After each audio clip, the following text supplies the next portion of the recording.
नमस्कार साथियों, मैं कुणाल आप सभी का संस्कृति आईएएस यूट्यूब चैनल पे स्वागत करता हूं।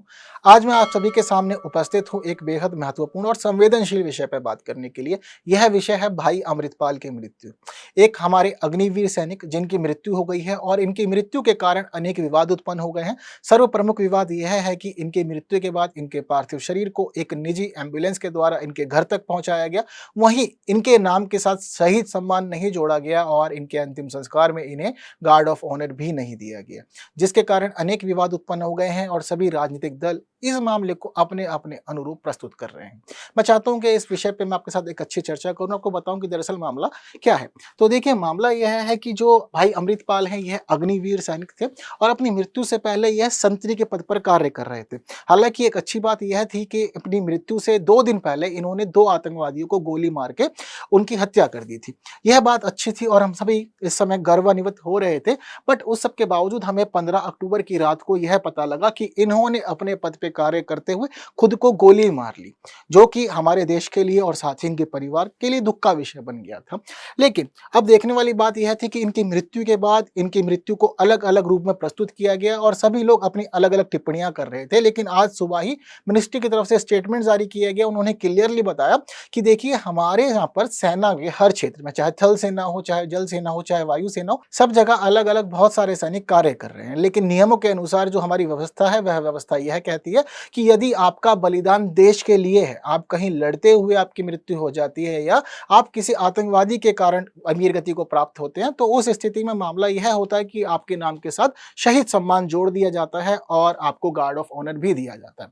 लेकिन हमारे यहाँ पर व्यवस्था यह है कि यदि कोई व्यक्ति आत्महत्या कर लेता है तो ऐसी स्थिति में हम शहीद सम्मान नहीं दे पाते और गार्ड ऑफ ऑनर भी नहीं होता, क्योंकि वह बलिदान नहीं है बल्कि स्वयं की खुद की जान लेने की घटना है। और हमारे देश के अलावा पूरी दुनिया में हम देखते हैं कि आत्महत्या को कानूनन जुर्म ही माना जाता है। तो आपने खुद की जान ली है, जिस वजह से शहीद का सम्मान नहीं दिया गया, आपके शरीर को जो विधि है उसके अनुरूप आपके घर तक नहीं भेजा गया और शहीद का सम्मान के साथ साथ आपको गार्ड ऑफ ऑनर भी नहीं दिया। लेकिन इस पूरे मामले ने कई प्रश्न उत्पन्न किए। कई लोगों ने यह कहा कि यह अग्निवीर सैनिक थे, इसलिए ही इनको गार्ड ऑफ ऑनर नहीं दिया गया और शहीद का सम्मान नहीं दे रहे। बट मिनिस्ट्री ने साफ साफ कहा है कि देखिए, चाहे आप अग्निवीर के रूप में भर्ती हुए हो या आप सामान्य सैनिक हो, हमारे लिए सब बराबर हैं। ऐसा नहीं है कि हम भेदभाव कर रहे हैं, सब बराबर हैं। यदि बलिदान देश के लिए होता तो अवश्य ही हम जो भी करते हैं विधि के अनुरूप, वह सारे कार्य भाई अमृतपाल के लिए किए जाते। तो इस दौरान अग्निपथ योजना और अग्निवीर सैनिक चर्चाओं में आए। मैं चाहता हूं थोड़ी सी बात हम लोग इस पे भी करें, क्योंकि पिछले ही वर्ष 2022 में भारतीय सरकार ने एक नई योजना शुरू की थी। इस योजना का प्रमुख उद्देश्य हमारी सेना, तीनों ही सेनाओं में, चाहे जल सेना हो, थल सेना हो, वायु सेना हो, तीनों में ही अधिकारी रैंक से निचले स्तर पर सिपाहियों की भर्ती करना था। हम चाहते थे कि हमारी जो सेना है अधिक मजबूत हो और उसमें जो संख्या है सैनिकों की वह और ज्यादा बढ़ जाए और हम विपरीत स्थितियों के लिए तैयार रहें। इसी वजह से यह पूरा का पूरा सिस्टम तैयार किया गया था, योजना पारित की गई थी, जिसके माध्यम से अभी कई सैनिक भर्ती हो चुके हैं। इस योजना के अनुसार मामला यह है कि इस योजना को अग्निपथ योजना, जबकि भर्ती हुए सैनिकों को अग्निवीर सैनिक के रूप में जाना जाता है। सरकार ने किया कि अगर हम चाहते हैं कि सैनिकों की संख्या अधिक हो, तो इसलिए इन्होंने 6-6 माह के अंतराल पे सैनिकों की भर्ती शुरू कर दी। 6-6 महीने का अंतराल का कारण यह था कि इससे माध्यम से जो भी सैनिक भर्ती होते हैं उन सैनिकों को 6 महीने की ट्रेनिंग दी जाती है। तो इसी प्रकार से इन्होंने अलग अलग बैच भर्ती करने शुरू कर दिए। यहाँ पर जो सैनिक हुआ करते हैं उन सैनिकों की खास बात यह है कि उनको सिर्फ और सिर्फ 4 वर्ष की सेवा के लिए ही भर्ती किया जाता है। यानी कि अगर आप ज्वाइन कर रहे हैं तो आपको सिर्फ 4 वर्षों तक ही काम करना है और आपकी मिनिमम एज इसमें 17.5 ईयर्स निर्धारित की गई है। तो यह आपकी मिनिमम एज है। तो यहाँ के बाद आप भर्ती हो सकते हैं, 4 साल तक आपको सेवा देनी है। उसके बाद मान लीजिए कि अगर 100 सैनिक भर्ती होते हैं किसी बैच में, तो उनके 4 वर्ष की सेवा काल के बाद में सिर्फ और सिर्फ 25% सैनिक ही ऐसे होंगे जिनकी सेवा को आगे बढ़ाया जाएगा। यह उनका बीते दिनों की जो कार्य होगा, जो उनका सेवा काल होगा, वह निर्धारित करेगा कि उनको टर्म को आगे बढ़ाया जाना चाहिए या नहीं। तो मात्र 25% सैनिक ही इस एक बैच से आगे जाएंगे और वह फिर लंबे समय के लिए देश को सेवाएं देंगे।